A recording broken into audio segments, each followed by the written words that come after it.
Where did Jesus claim to be God? Part 2. All right, let's see it. In Exodus 3:13, Moses asked God, what should he tell the Israelites if they ask him what is God's name? Then God replied to Moses to tell the Israelites his name is I Am, and that this is his name forever. So we're already running into a misrepresentation here. In verse 15, God does not say that I am is my name forever. God says that the Tetragrammaton, Adonai, is my name forever. That is introduced at the beginning of verse 15, which is obscured by using, in translation, the substitution, the Lord. In verse 14, God uses two different substitutions for the name of God. Ehya asher ehya, I will be what I will be, or I am what I am. And ehya, I will be, or I am, which is kind of like God saying, oh, my name, it's Nunya. And then in verse 15, God says, tell the Israelites, Adonai, the God of your fathers, the God of Abraham, the God of Isaac, the God of Jacob, sent me to you. So the actual name of God, the Tetragrammaton, Yod-He, Vav-He, is what God says is my name forever in verse 15. If you'd like some more info on the name of God, the new SBL Study Bible, a wonderful new edition of the Bible that revises and replaces the HarperCollins Study Bible, has a nice little sidebar next to Exodus 3 with further information on the names of God, and this was written by yours truly. The Hebrew word for I Am is Yahweh. No, it's not. As you can see in transliteration there, it's Ehya.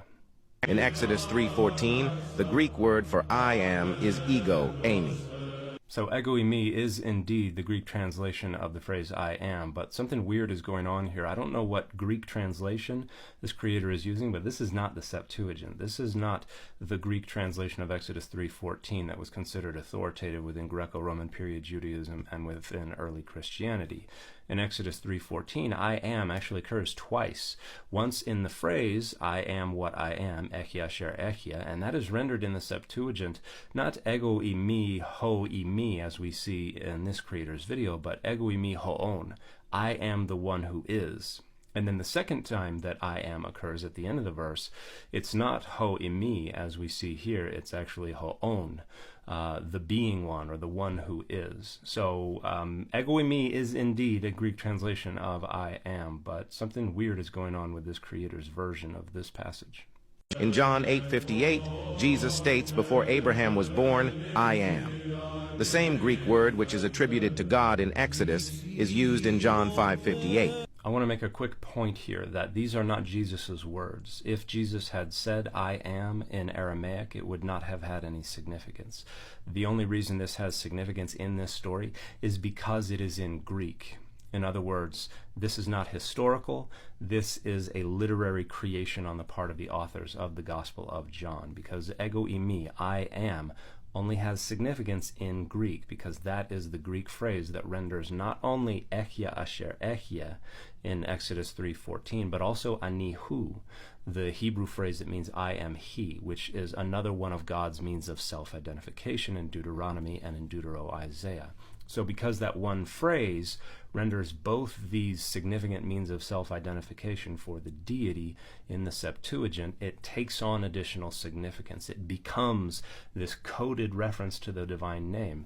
It's not the divine name itself. It's not Yod-He Vav-He, the Tetragrammaton. It's Aleph-He Yod-He. It's this first-person singular verb, I will be or I am.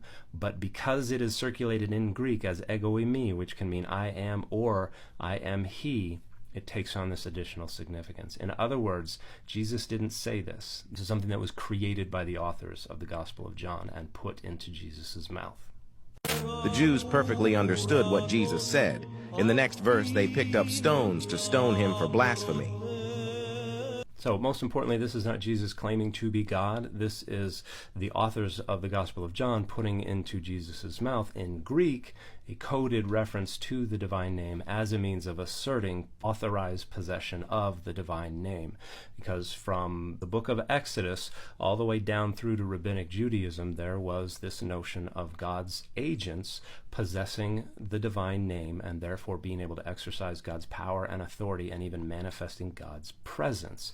You have this with the Enochic Son of Man, with Yahoel, with Metatron, with others. This idea that as the authorized bearer of the divine name, name, they manifest God's presence, they exercise God's power and authority. So this is not new. This is something that people would have already known about within Judaism. And yes, claiming to be that authorized name bearer would have very easily been considered blasphemy in this time period. And if you want more discussion on that idea of an authorized name bearer, my own book, Adonai's Divine Images, A Cognitive Approach, talks about this in reference to the angel of Adonai, and then in the appendix talks about the relevance of this to the question of early Christology.